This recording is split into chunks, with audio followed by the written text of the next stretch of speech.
की आजादी का एक्सरसाइज करूंगा, आपको चढ़ाऊंगा, आपको चोट पहुंचाऊंगा। और हम उसको हिंसा नहीं कहेंगे, मानसिक हिंसा को हम हिंसा नहीं मानते, लेकिन कोर्ट में मानते हैं। Emotional distress is a legal issue. तो इमोशनल डिस्ट्रेस, एक जो कहते हैं जो एक किसी को प्रवोक करना और एक प्रवोक हो जाना, दोनों तरफ से लड़ाई चल रही है। एक मैं प्रवोक कर रहा हूं आपको और आप प्रवोक होते ही मैं बोलूंगा कि नहीं तुमने कुछ गलती कर दी है। दोनों पक्ष में प्रॉब्लम है। ऐसे नहीं कि एक पक्ष ठीक है दूसरा पक्ष, ये मैं नहीं मानता। दोनों तरफ खलनायक है, दोनों तरफ अपने आप को नायक मानते हैं, यही मिथ्या है।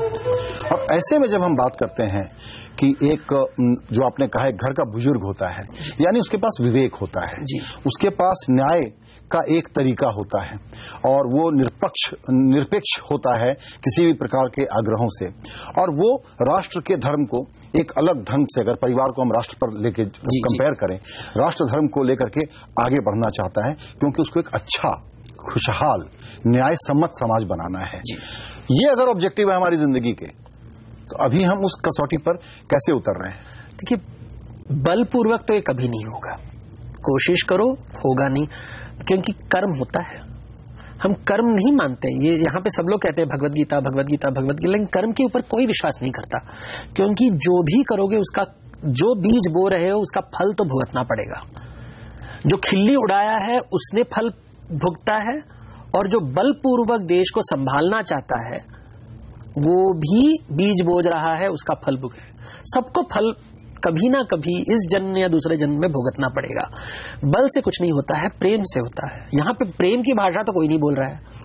हमें तो प्रेम लगता है कि ये रियलिटी नहीं है, रियलिटी बल है। तो प्रेम यानी कंसेंसस का जो एक सिद्धांत होता है, बातचीत करना सर, डेट पे तो जाओ शादी की बात तो दूर है। बिल्कुल बिल्कुल। यहां तो पहले दिन से लड़ाई शुरू। तो बलपूर्वक प्रेम नहीं होता, बलपूर्वक प्रेम को रेप कहते हैं। बिल्कुल। देवदत्त जी, आपसे एक चीज और समझना चाहूंगा। सभी समाज और राजनीति की जो नेतृत्व करते हैं वो हमेशा कहते हैं कि हम सही राह पे चल रहे हैं, हम सही हैं, और वो कहते हैं हम तो धर्म युद्ध पर उतरे हुए हैं। क्या ये धर्म युद्ध है? नहीं धर्मयुद्ध, देखिए जब भी धर्मयुद्ध की बात होती है तो हमें लगता है कि मैं पांडव और आप कौरव, हमेशा ऐसे बात होता है। लेकिन किसी ने महाभारत पढ़ी नहीं है। जब बलवान बल दिखाने लगता है तो उसे धर्म नहीं कहते, जब बलवान प्रेम दिखाता है तब उसे धर्म कहते हैं।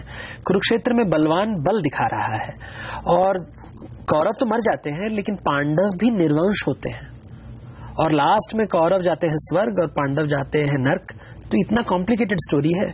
हम इसे सिंपलिस्टिक तरीके से बताते हैं कि कृष्ण ने सपोर्ट किया पांडव को और मैं पांडव हूं और मैं जिसको भी मारूंगा वो कौरव है। ये अल्पबुद्धि महाभयंकरम।